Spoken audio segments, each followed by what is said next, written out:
Hola, buenos días. Queremos sacar el permiso para poder recolectar setas. Adelante. Es obligatorio un permiso de recolector. Se pueden sacar online y en varios establecimientos de la zona. Tenemos diferentes tipos de permisos, tanto turísticos como permisos para vecinos, y también tenemos un límite de kilos de recolección, que son 5 kilos por persona y día, para que tengamos todos, sobre todo una gestión sostenible del entorno. En cesta y con cuchillo. Los boletus hay que sacarlos enteros y los de sombrero menor a 4 centímetros hay que dejarlos crecer.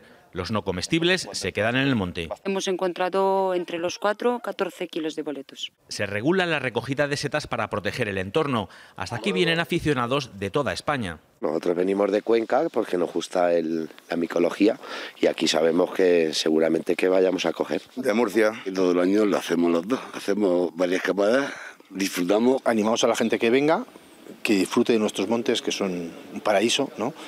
Y que sobre todo eso, que cuiden ellos y nosotros nuestro patrimonio natural. Está prohibida su venta, solo se puede con un permiso especial para comercializadores. Alguien le dio